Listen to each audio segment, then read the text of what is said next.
A chill in the air, the howling of the wind, an army of monsters begging for candy at your door.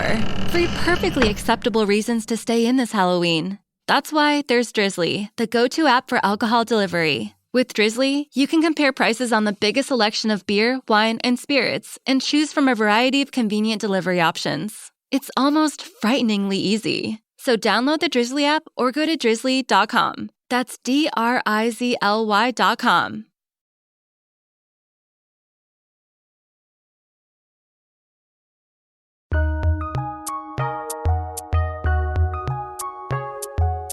Welcome to the Fantasy NBA Today podcast.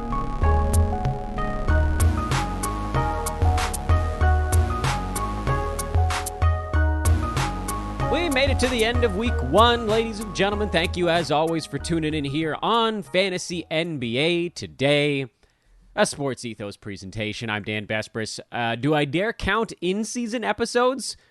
Nah. That was really only something we did to while away the hours because, it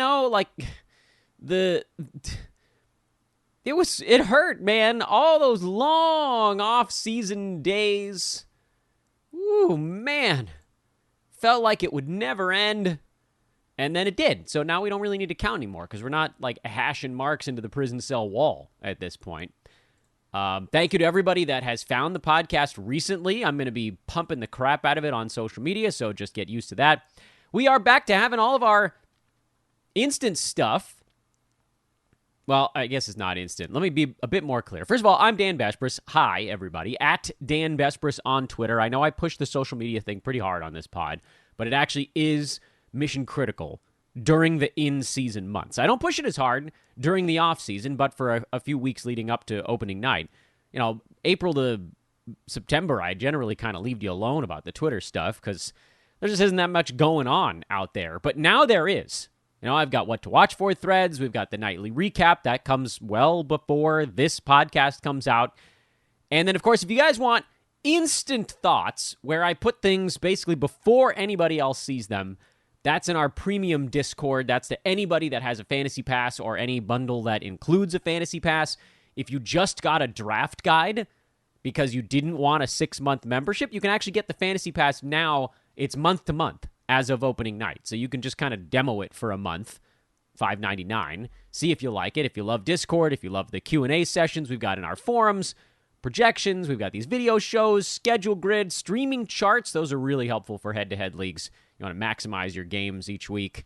And then I was just talking about the instant Discord stuff. That's the fastest way to get the thoughts from my head to yours. Go check out a fantasy pass at sportsethos.com. It's Friday's show, which means it's end of the week. I want to kind of settle us back into the rhythm of the season. And the rhythm of the season is that on Friday episodes, we do a week in review.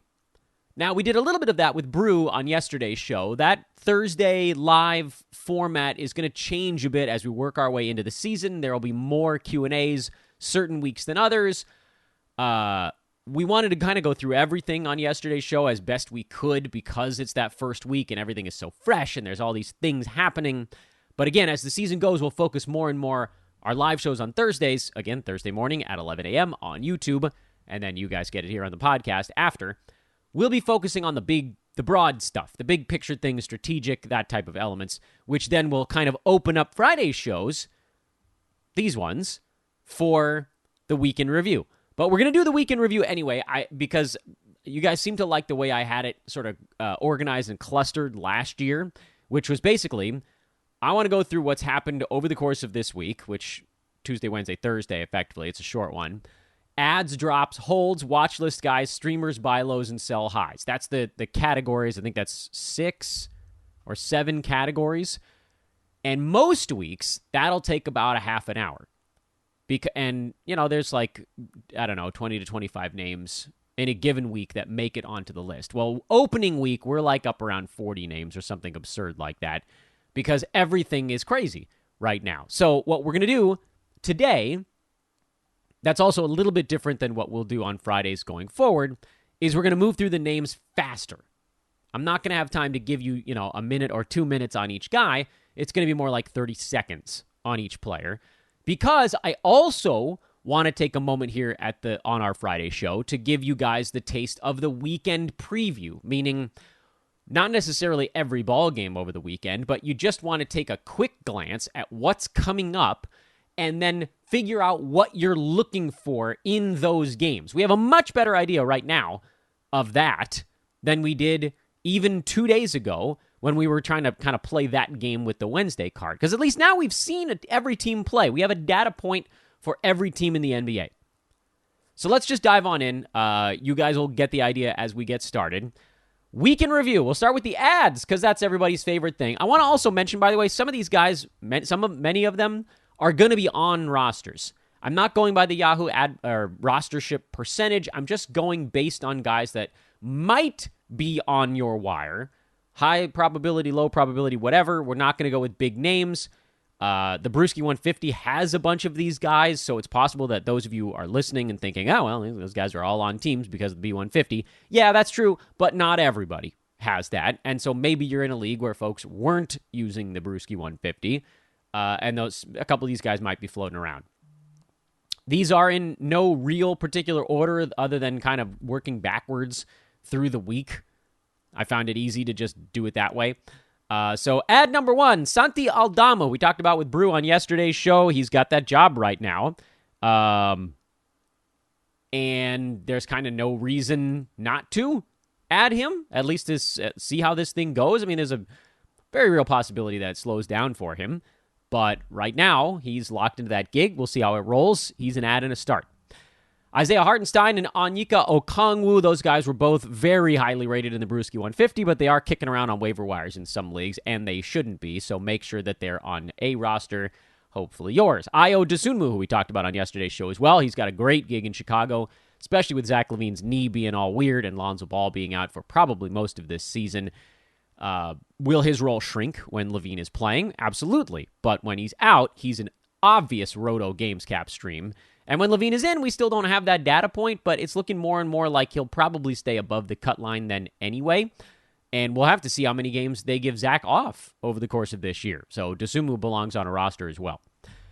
Josh Hart, who, I thought he was drafted in most leagues, but then it sort of popped up that he was a free agent in a couple of spots. He shouldn't be. He's the starter in Portland. He has a very fantasy-friendly game from a shooting guard spot. He's an excellent rebounding guard. So if he happens to be bouncing around, rostership went up to like 75% from 60-something after that big game.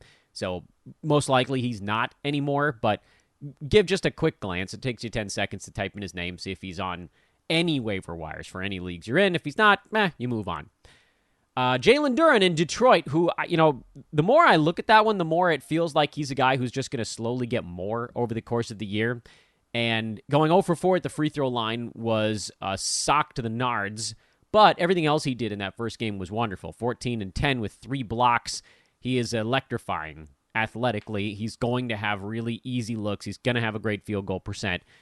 I don't know if he scores 14 points a night. I don't even know if his playing time is 22 minutes every ball game, but, the minute there's an availability there. And if Isaiah Stewart craps out, because it kind of looked like he was last year. If he craps out again, that table could flip, and you see Duren move in front.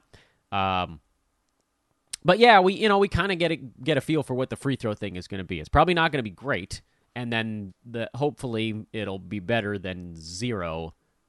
Still, he belongs on rosters, as does his teammate Jaden Ivey, who I think we're going to see some efficiency stuff crop up that you didn't see in Game 1 when he went 8 for 15 from the field. And he made his free throw. Let's hope he makes his free throws. He's not the point guard on this team, even if, maybe you could argue that, defensively he might be guarding point guards, because I think Cade is a little bit bigger. But Cade is running the team. It's Cade's show, and Ivey's kind of the second show guy. But Ivey is going to be a very good steals guy. We saw that in the preseason as well. That should translate. 3 a game is obviously not going to stick. Turnovers are probably going to be a problem. Field goal percent is probably going to be a problem. But we got to look at sort of the good in Game 1, playing against a bad opponent.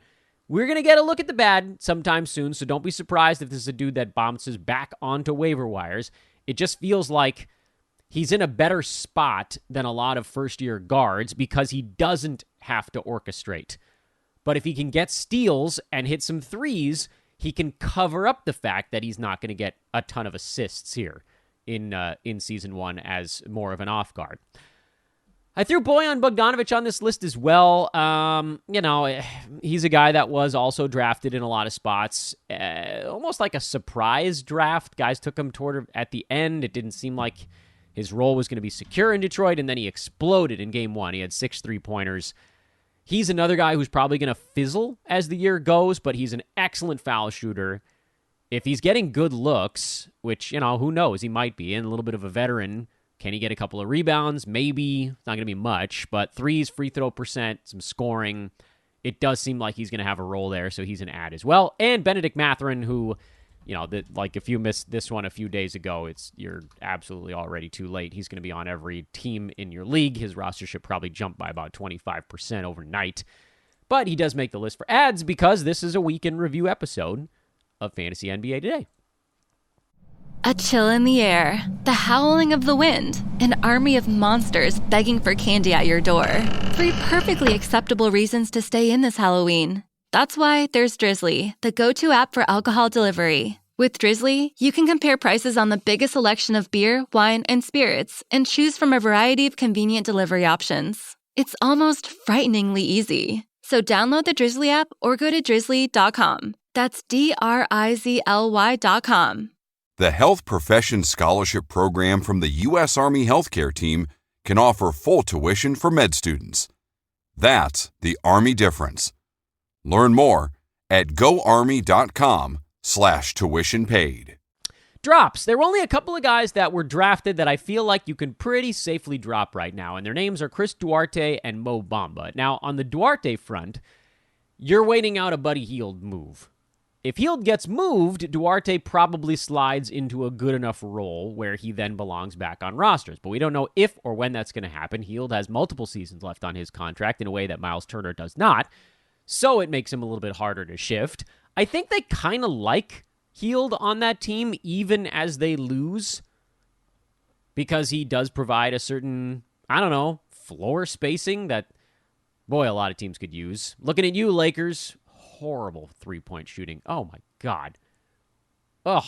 I want to do an episode on watching the Lakers shoot three-pointers, but I don't know if anybody could even listen to it. And then on the Mo Bamba front, they gave him an extension and then played him 12 minutes in the opener, and it just didn't look like they had any intention of playing him more. I don't understand that one at all. They're a huge, long team. They gave Bol more minutes than Bamba. I don't know. I mean, I guess you could argue it worked, but what does it worked even mean? Because they looked like kind of okay in that ball game. I mean, they lost to an equally bad team. Jalen Suggs fouled out in 25 minutes. By the way, he's on our list in a different column, so wait on that one. But I don't know, man. Like that, Bamba missed his free throws. He missed his shots. He'll probably get more than 12 minutes, but we kind of need double that. And I don't see how that happens if they're really intent on playing Bol for 17 and a half minutes a ball game. And then we know Wendell Carter Jr. is going to get most of the center minutes. So that leaves, what? Backup power forward? Backup center? Some weird revolving center door? Not good, Bob. Holds! Caleb Martin is a hold. I almost threw him in an ad category, but it's hard to put him as an ad after he had kind of a pedestrian first ball game. But he's the starting power forward for the Miami Heat, which I think may have kind of gotten lost in all of this thing. He took P.J. Tucker's job from last year. His first game was not impressive. 7 points, 4 boards, 3 assists, and 2 steals, but a 3-pointer, no turnovers, 3 for 9 shooting. So there is a floor spacing ability there, even if the shots didn't drop in game 1. But you have to like the fact that he's going to get some boards. He'll get a couple of assists.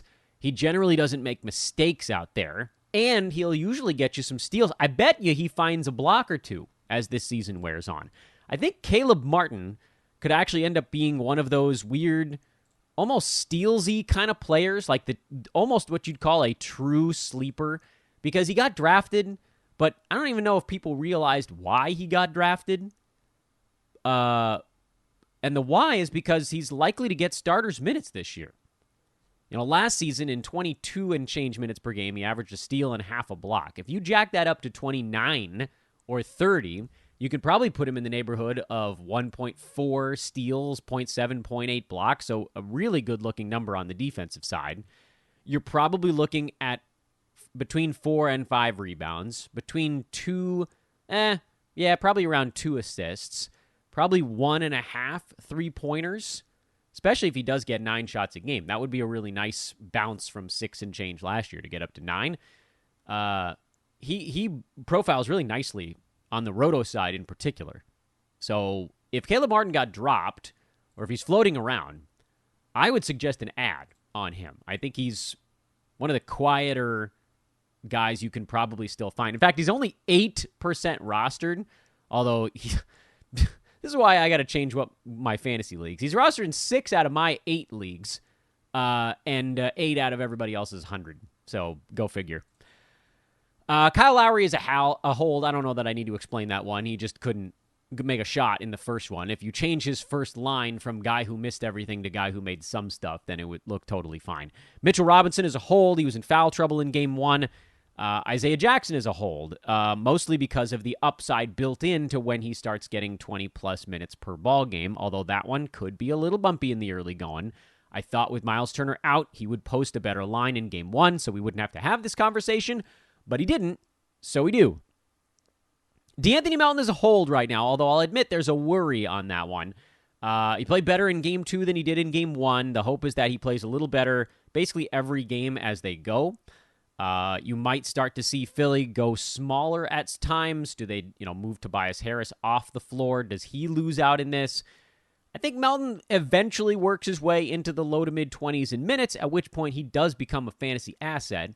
Question is, how long does it take to get there, and do we want to wait it out? I'm going to say tentatively yes right now, but I do have some worry on the Melton side. Trey Jones is a hold. I didn't know where to put Trey Jones because we talked about him in yesterday's show too. I wasn't as high on Trey as a lot of the analyst community. I liked him coming into the year, but then he was going to take a pick in the 80s, like a late 7th, early 8th, and I can look at almost all of my draft results. That range, there were guys that I wanted way more than Trey Jones. End of 7th, Lauri Markkanen is still on the board. Gary Trent Jr. is still on the board. And those are the obvious ones. Colin Sexton's usually still on the board. Jalen Smith is still on the board. Sometimes Tyler Hero is still floating around out there. And then there's Jones, who in this draft, actually, the one I'm looking at right now, went a little bit later. He went closer to 100 than 85. And I think that's probably a more reasonable place to find him because those other guys I was listing, I mean, you can even add names like Gordon Hayward, P.J. Washington to the list that probably should have gone in front. But if you could get him like closer to 100, then that's fine. And I guess that's why I put him in the holds list, because some folks maybe got him a tiny bit later. I don't know. I wanted to talk about him for a second, and that's where we're at. Kelly Olynyk is a hold. He got in horrendous foul trouble in game 1. I still don't feel like we have a data point on him. So that's why he's a hold, because we don't know. If he doesn't get in foul trouble in Utah's next ball game, which I believe is tonight, but I can double check on that. Yeah, they're in Minnesota, so it's going to be another fun one for Olynyk. This time, at least he's dealing with Gobert, so he's probably not going to be in foul trouble unless they switch him off onto Cat. I don't know. We'll see what they do with Vanderbilt versus Olynyk in that matchup. Hopefully, Kelly isn't in foul trouble. We can get a better idea of actually how many minutes they want to play him under a normal banner of a night, and then we'll have a call on what to do with Olynyk. But for right now, just hang on and see what happens. Dorian Finney-Smith is a hold because he played 40 minutes, and pretty much anybody that plays 40 minutes deserves a spot on a fantasy team. Let's see what he does as this team settles in a little bit. How many shots does he get? How many rebounds does he get? His job shouldn't change that much, but it could. Say if someone like a Christian Wood changes the way the offense flows, because the Dallas Centers really didn't do anything offensively last year, particularly after Porzingis was traded. And, KP did stuff, but he was hurt a bunch. So, Finney-Smith had to step up a little bit in that regard. And now you do have to wonder a tiny bit if this impacts his usage, which is already very low, and I'd be worried that it goes a tiny bit lower. But dude played 40 minutes, so hold on a little bit longer. Watch list. Bruno Fernando is on the watch list. I went back and looked at some of his old line scores, and even in 20-plus minutes per game a couple of times, I think it was with the Hawks, he still didn't do much. That could be different here as a center on a young run-and-gun team, and if that's the case, then we'll add him. But I kind of need to see it again, because he got a bunch of blocks in that first game. Historically, he hasn't actually been a big blocks guy from the center spot. And a bunch of assists, that was pretty weird. But are they running some offense through him? I think we need to watch that Houston, their next ball game, a little more closely, which is tonight. They're hosting the Grizzlies. Should be another high-scoring affair, so that's good for us. And get a feel for what Fernando's position is on that team while they push Alperen Şengün off to the side in kind of an hilarious turn of events. We're not going to laugh about it, but how many times on this pod did we say Şengün's going too early? 15? 20? Not right about a lot of things, but we tend to be right about the buzz guys. Royce O'Neal is on the watch list. He played well, and then we got word that Joe Harris is coming back for Brooklyn's game at home. They're hosting the Raptors tonight. Does that blow up O'Neal? If it doesn't, then I think you move him up into the ad board, or at least the stream board. But for right now, he's on the watch board. Cam Reddish, not excited about that, but he is on the watch list. He had a good first game, felt very fluky for a one-game sample size kind of thing. Feels like if he's not hot, he's going to play 16 minutes and not do anything with them. We'll see. Kelly Oubre is on my watch list. I want to see how many minutes he gets in a non-blowout. That's really the question there. You could tell what they wanted to do with some of the other starters on the Charlotte side. Where the hell was that game? They played San Antonio, right? Yeah. So PJ Washington got nearly 30 minutes, Rozier 30, Hayward 29, and then Oubre was 24. Now he had fouls. He had 4 fouls in that game, so there was a little bit of foul stuff. But if it's not a blowout, if there aren't fouls, is he slated for 25 minutes per game, or is he slated for 28 or 29? And that's a big difference for me because Oubre is not a fantasy magnet. He's good for threes, points, and steals, but he's not great for boards, assists, and he's definitely not good for percentages. So you need to overwhelm those with the high-flying... What was Oubre? Was that in Phoenix? Can't remember what everything happened. It's Phoenix before Golden State, before Charlotte, when Oubre had that good year. Because if you're looking at that, that's a guy who was top 70 range. I think Oubre should be rostered, is kind of where I'm going with this. And he generally is. He was someone that got drafted in in the more competitive leagues. I don't think he's available in any leagues that I'm in. But only 23 minutes was slightly concerning. He was able to put up a pretty good fantasy line anyway because the Spurs aren't going to play much defense this year. But I want us to keep a close watch on what he does under a normal ball game. We need a normal data point from that team. Nick Richards is on the watch list for the same reason. Do his minutes go down in a more competitive game? I think they probably do. Plumlee's still the starting center, and he tends to play more minutes, but that game was out of hand. Kevin Huerter is also on my watch list. I just don't think he's that efficient every ball game, and I don't think that you're going to get Domantas Sabonis having foul issues every ball game. I think you see more Harrison Barnes. You'll see some Keegan Murray when he gets slotted in. It just feels like Huerter might have had his best game of the year in the opener. Nowhere to go but down from here. Maybe not. We'll see. That's why he's on the watch list. We're moving along here at a pretty good clip, folks. We only have 15 names left. Good God. Good God. Actually, you know what? This is a perfectly good opportunity to remind you guys that this podcast is brought to you by our friends at Manscaped.com.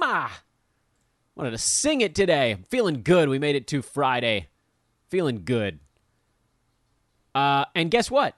It's time for some Halloween ad copy with our buddies over at Manscaped.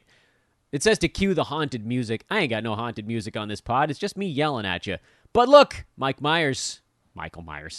Gotta get the name right, you idiot. Michael Myers sure is scary, but the last thing you need is to be hairy this Halloween. Isn't it nice that scary and hairy rhyme with one another? Luckily, our friends at Manscaped launched their 4th generation's performance package to make sure your pumpkins get the ultimate carving experience on this spooky day. Head over to manscaped.com, use promo code ETHOS20 to get 20% off and free shipping. The code, once again, is ETHOS20.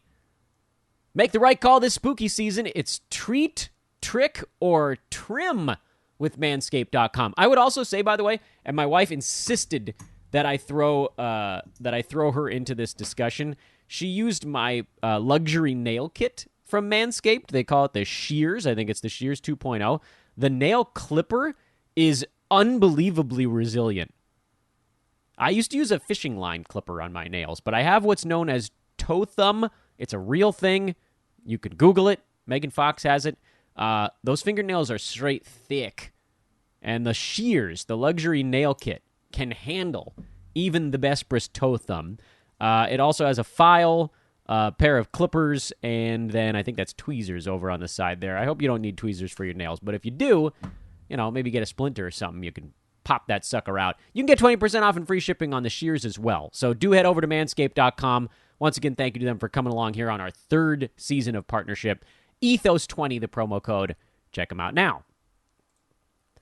Buy lows and sell highs is a little bit of an exercise in futility after the first 3 days of the season, but you just never know who might be hitting the panic button in your league. And for that reason, we're going to rattle these names off very quick because I don't think they're going to land in a lot of ways, but I do want to throw them out there anyway. Bobby Portis is a buy low. As much as I love Brook Lopez, and I do, he was on our old man squad. That was the ultimate in Brook Lopez first games. He got an Embiid matchup, which meant the Bucks needed to stay huge. And by the way, Brook did a wonderful job on Joel Embiid, who we did get some news about, by the way. I'll throw that news out there. Nothing critical, but in a moment.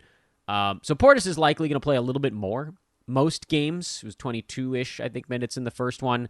Still doubled, so folks probably aren't that concerned. But if you can buy low on him, he's likely going to be a little bit better than that on a night-to-night basis.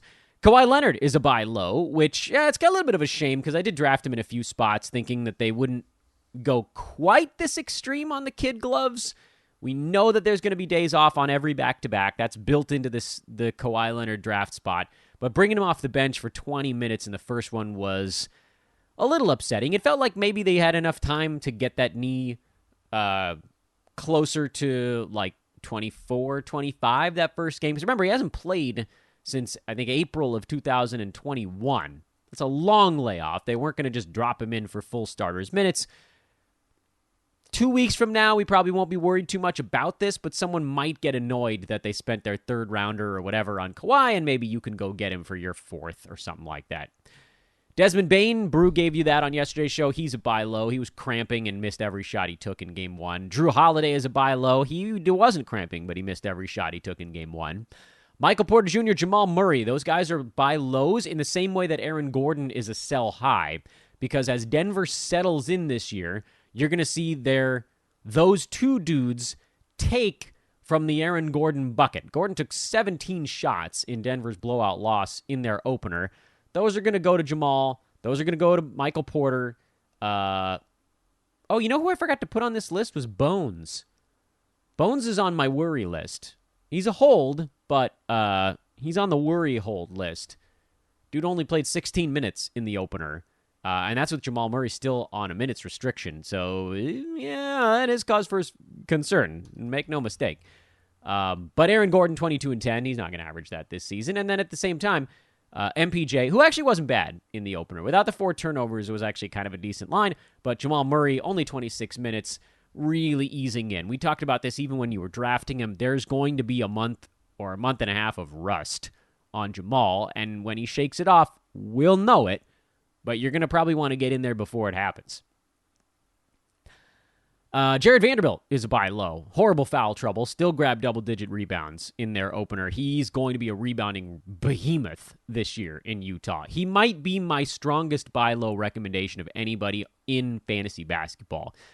You have this very small window here between when you listen to this podcast and when Utah plays their next ball game, where you might be able to get Vanderbilt for some kind of decent late-round price. He looks like he's going to be awesome. 7 points and 12 boards in 18 minutes. Like, it's not always going to come quite that easy, But Utah's other rebounders aren't good. Olynyk's not a rebounder. Markkanen is a meh rebounder. The guards are very small. Clarkson, Sexton, Conley. It's Vanderbilt or bust to grab the boards on that team. Dude could very easily average 11 or 12 rebounds a game this season. Go get him, because he's going to play in the mid to high 20s in minutes if he's not in foul trouble. And you might see, who did we just say Utah's playing tonight? Minnesota? You know what? Maybe that'll be a tough one too. He's got to deal with Cat and Gobert. So you might have one more game, depending on how this one goes. Then the Pels, he's got Zion. All right, so by the 24th, by Monday, at the absolute latest, you're going to run out of time to get Jared Vanderbilt, because then they play Houston 2 times in a row, and he's probably going to grab 30 rebounds in those 2 games. Go try to get him. If you have anybody you drafted late that overperformed a bit in their first ball game, just see if you can make the swap. Big time buy low on Jared Vanderbilt. Cam Johnson and Chris Paul are buy low. Cam got hurt partway through. Seems like he's fine. Chris Paul just didn't feel it in Phoenix's game. He'll be fine in that next one. I don't think these are really ones that you're going to be able to pull off. Same story for Al Horford. Someone might be regretting that one. If you can get him for an 80 to 100 range dude, you do it. And then Jordan Poole, who took 1 billion shots and missed them all. Again, going to be a very hard one to pull off, but you can try. We already mentioned Aaron Gordon on the sell high side. Andrew Wiggins with 4 3-pointers. He made 3 of them in the final couple of minutes of the Warriors' win over the Lakers. It's not going to be that good night to night. Monte Morris is a sell high only because his first game wasn't so terrible, and so folks might have looked at it like, I guess this is going to be all right. But dude actually lost the position battle to DeLon Wright in game 1. Lost in the shuffle. And he rebounded and got steals in a way that Monte Morris is not going to do throughout the year. If you can exchange him for someone who was drafted near him in your league, I would do it. And then, yes, this dude stuffed it right in my grill. I'll wear it, man. Ivica Zubac's had a huge first game against the Lakers, but he's also a sell high because the Clippers' old goats, the guys that they expect to play some of that stretch 5, were old. They played old in the first game. Marcus Morris played old. He'll see more center minutes as this season wears on. Batum will see some center minutes as this season wears on. Covington might even see some center minutes as this season wears on. It is, however, worth mentioning the Clippers don't have Serge Ibaka or Isaiah Hartenstein anymore. So there isn't a traditional backup large big man. So Zubac's minutes should be a little bit higher than seasons past, which gives him maybe more like 100 range target on the year instead of where he's been lately on a per game basis. Even last year he was more in that like 120 to 140 range. So he might be a little bit better this year. I will give Zubac that. But 14, 17, and 5 blocks, yeah, I think we all know that that's not going to be a line that happens on a night-to-night basis, especially when you consider the fact that he had the second highest minutes of anybody on the team behind only Paul George. Whew, and that is your week in review here on the pod. Now, we're not done yet, everybody. First of all, thank you once again to our other partners here, ExpressVPN and Thrive Fantasy. By the way, I definitely want you guys to check out our buddies over at Thrive Fantasy. I'm not going to do a full read for them today, but do check out Thrive. Our DFS podcast has daily plays, the DFS delivery, and props. We have top props on the website now. Those are available in the DFS pass. That's only $4.99 a month, actually. That'll get you started over at Thrive with their top plays, their favorite plays over there. And it's prop bets. It's fun. I don't know. I hate DFS, but I like props. It's betting, but then you pick 10 out of 20 props. If you get the ones that hit, you win money. It's great. It's Thrive Fantasy. Promo code over there is ETHOS, and you get a deposit match on whatever you throw in up to $250. So that's thrivefantasy.com. But I wanted to actually take this brief break between the weekend review and the weekend upcoming to remind you guys that we are still recruiting over at Sports Ethos. We got a ton of submissions yesterday. It took me almost all night to work through kind of triaging where people wanted to go. But we actually had someone in our DFS department have to step away for a leave of absence. So there is an opening, possibly even 2, in the DFS side, and that would be the quickest way to get yourself involved here at Sports Ethos. Hit me up about that if you want to talk about full season fantasy in football, basketball, baseball, DFS in any of those sports, if you want to cover a team, all of that stuff is cool. At Dan Vespers on Twitter, or email roster@sportsethos.com. Over the weekend, and this is we'll play this little game, if you want to call it that. I want to try to do it in a decent clip here because we're over 30 some odd minutes into the show. What I want to do is just look at basically the Friday and Saturday cards and see who's playing and if there's anything specific we're watching for in those games. So we tend to do this pretty quickly. Strap on your helmet here. Let's get ourselves ready. We're going into the hard hat zone. Spurs are at Pacers tonight. That's the first game on the card. Watching Vassell to see if he can bounce back. Oh, by the way, he should have been in the hold section in our discussion. Missed Devin Vassell. Farts. So close. Almost got them all. He's in the very comfortable hold, where someone like a Bones Highland, who we added late, is in the less comfortable position. You're watching Vassell. You're watching Trey Jones. How great was Keldon Johnson in that first one? That was sweet. On the Indiana side, a lot to pay attention to there. Isaiah Jackson, the health of Jalen Smith, who was very good in Game 1 despite foul trouble. Tyrese Halliburton, Buddy Hield. There's a lot. Chris Duarte, if he's healthy enough to go. There's a lot going on in Indiana to keep an eye on. Not a ton to watch in New Orleans. Does seem like their starting five is going to be pretty well locked into fantasy value of some kind. Charlotte, we already talked about Kelly Oubre as someone we're keeping an eye on there. Any backup center stuff, position battle at the big man side, that's to keep an eye on. Chicago, Levine is back out for this ball game tonight.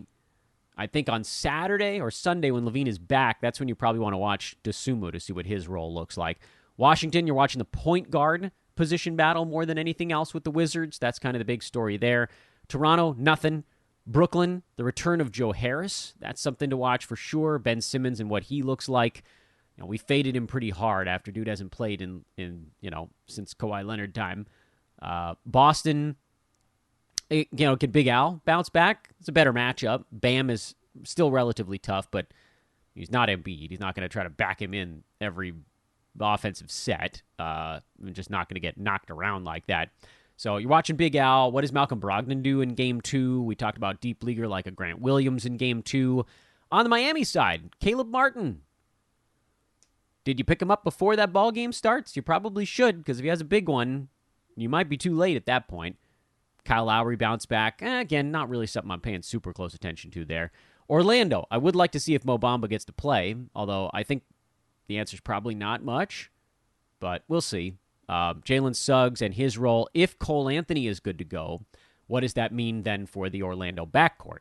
And then Markelle Fultz is a couple weeks away, so things are going to get really complicated there. I skipped the streams in our first chat, didn't I? Anyway, Jalen Suggs is one of them. Lonnie Walker and Pat Beverly are the others. That was a pretty quick one. They're obvious why. Suggs is a stream because two guards are out on Orlando, and Walker and Pat Beverly are streams because Walker's stat set isn't that great. And then Dennis Schroeder, it's funny here, and we'll get to the Lakers in a look ahead, but don't let me forget, he says to himself, but also to people listening that can yell at him, don't let me forget to talk about Dennis Schroeder. Atlanta, the Capella Okongwu thing, I guess, is something to watch, but not much. Detroit is in New York. A lot of these games start early today. This is all in the 4 or 4:30 range, Pacific time. Pistons, you're watching Duran. So the center battle, again, is a thing. Bogdanovich, can he replicate on the Knicks? What does the Hartenstein, Mitchell Robinson situation look like if there isn't foul trouble? Not really that curious about Cam Reddish, but you can throw him on your board anyway. Utah, Olynyk. Let's get a data point here. Vanderbilt, let's get a data point here. Although I think he's, again, intense buy low on Vanderbilt. How easy was that Mike Conley, 140th pick? Everybody skipped over the dude, but he's just so perfect for Roto right now because he's going to play a bunch of minutes the first half of the season. Minnesota, nothing really. Memphis, we're watching Brandon Clark. He should be on the hold board also, by the way. It's hard, man. There's too many freaking names this week to get them all in there. Very slight fear on Brandon Clark, but not a ton of worry there. His rotations got a little bit mucked up, and he still managed 8 and 6. Basically, he was a block away from being a normal Brandon Clark low-end line. So, yeah, not super worried about that one. But we'll see. You're watching Santi Aldama as well. Houston side, you're watching Bruno Fernando and Alperen Şengün and how that whole thing shakes out. That's pretty much it there. Phoenix, not much. Portland, not much. It does seem like that's a starters level battle in that game. Denver, actually, we'll see if Jamal Murray even plays in this ball game, and if he does, what kind of minutes cap he gets. But not much with the Nuggets this year. Warriors, not much there either. Flip over to Saturday as we continue our exploration of this weekend look ahead. Philly, they play on Saturday. It's a late afternoon game, I think. Sort of a weird start time in Philadelphia. We're watching DeAnthony Melton in that one more than anything else. Looking for the next team that didn't play on Friday that is going over the weekend. Cleveland, mostly you're just watching to see if Darius Garland is playing in that game. If he's not, you're going to get a very heavy dose of Donovan Mitchell. Milwaukee, the Portis Brook Lopez thing, I think we'll probably keep an eye on that. I actually believe in all likelihood both of those guys end up having fantasy value. Dallas over the weekend. Oh, do they really have all those days off? Yeah, I guess they do. All right, you're watching Dorian Finney-Smith mostly in Dallas more than anything. Oklahoma City, oof, what a cluster mess. Maybe somebody will rise above there besides Shai Gilgeous-Alexander, but I'm not that confident about it. Clippers, you'll see how Zubats follows up the first one here. He'll have a better battle at center with Domantas Sabonis, so he's going to get minutes, but I think it'll look a little bit different than that first one. Still, this is a game that profiles well for him getting on the floor. Anything else with the Clips? I got a bunch of questions on Twitter about, like, Norman Powell and Rob Covington and things of that ilk. I just don't think there are enough minutes on the Clippers. There just sort of aren't enough minutes to go around. There will be games where Powell plays better. There will be games where Covington plays better. There will be games where Luke Kennard plays worse or Marcus Morris plays worse. But, the John Wall and Reggie Jackson are splitting time. That team is just loaded with timeshares. And until it becomes obvious who's won the position battle, if ever, I don't know that any of them really belong on rosters. Including a guy like John Wall, who actually had a pretty good first game, but his turnovers are going to be high. He can't shoot free throws. His field goal percent's going to be low. And, he's not going to get a boatload of assists because he's behind Paul George and Kawhi once he gets revved up. I just think a lot of those Clippers, I didn't draft any of them, and I don't really want any of them. Other than the studs, at least. Where the hell were we? What the bleep were we doing here when I got sidetracked? Kings. Kevin Huerter, Keegan Murray, if he gets in there on these upcoming games, that'll be kind of fun to see. But, that'll be mostly it. I dodged Harrison Barnes. To me, again, it felt a little bit like there was kind of too much going on with that one. And then the last thing I suppose is worth pointing out is that the Lakers don't play again until Sunday, and I wanted to talk about them. And I think they're the only team that we haven't talked about over the weekend yet. The only reason I want to bring up the Lakers, so Patrick Beverley not doing much offensively. Defensively, he's doing quite a lot.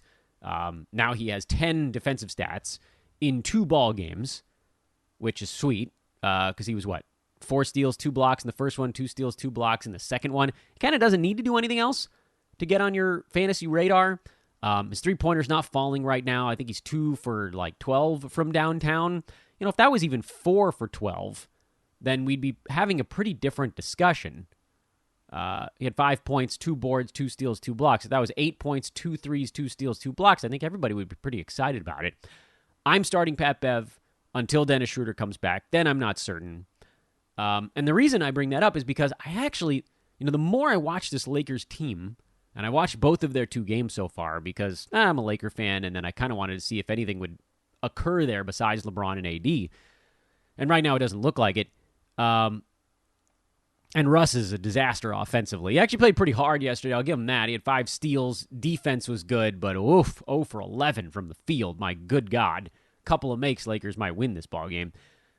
I actually think Dennis Schroeder ends up with a pretty large role on this team. Now, he might not be back for a little bit yet, which we need to be cognizant of. And I don't suggest anyone goes out and stashes Dennis Schroeder, because it could be 3 weeks, could be 4, could be 5.